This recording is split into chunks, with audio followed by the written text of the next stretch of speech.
YCP senior నేత గన్నవరం మాజీ MLA Vallabhaneni Vamsi రాజకీయాలలో యాక్టివ్ అవడానికి విపరీతంగా శ్రమిస్తున్నారు.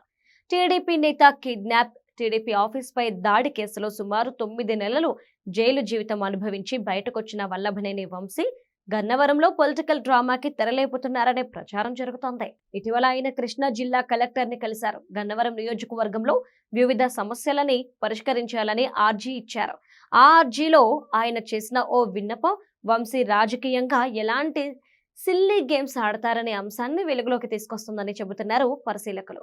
బాపులపాడు మండలం మల్లవల్లిలో పంపిణీకి సిద్ధంగా ఉన్న 2400 ఇళ్ల పట్టాలను సత్వరమే లబ్ధిదారులకు అందజేయాలని కోరారు వంశీ. రాష్ట్ర వ్యాప్తంగా ఇప్పటికే పూర్తయిన 1,00,000 టిడ్కో గృహాలను పంపిణీ చేయాలని నిర్ణయించింది చంద్రబాబు ప్రభుత్వం. దీనికి నేడో రేపో ముహూర్తం కూడా నిర్ణయించనున్నారు.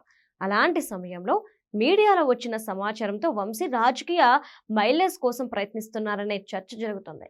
ఈ ఇళ్లను 2014-19 మధ్యనే నాటి చంద్రబాబు ప్రభుత్వం పూర్తి చేసింది. పంపిణీ చేయకుండా మిగిలిపోయాయి. టీడీపీకి ఎక్కడ ఇమేజ్ వస్తుందో అనే భయంతో జగన్ వాటిని వదిలేశారు.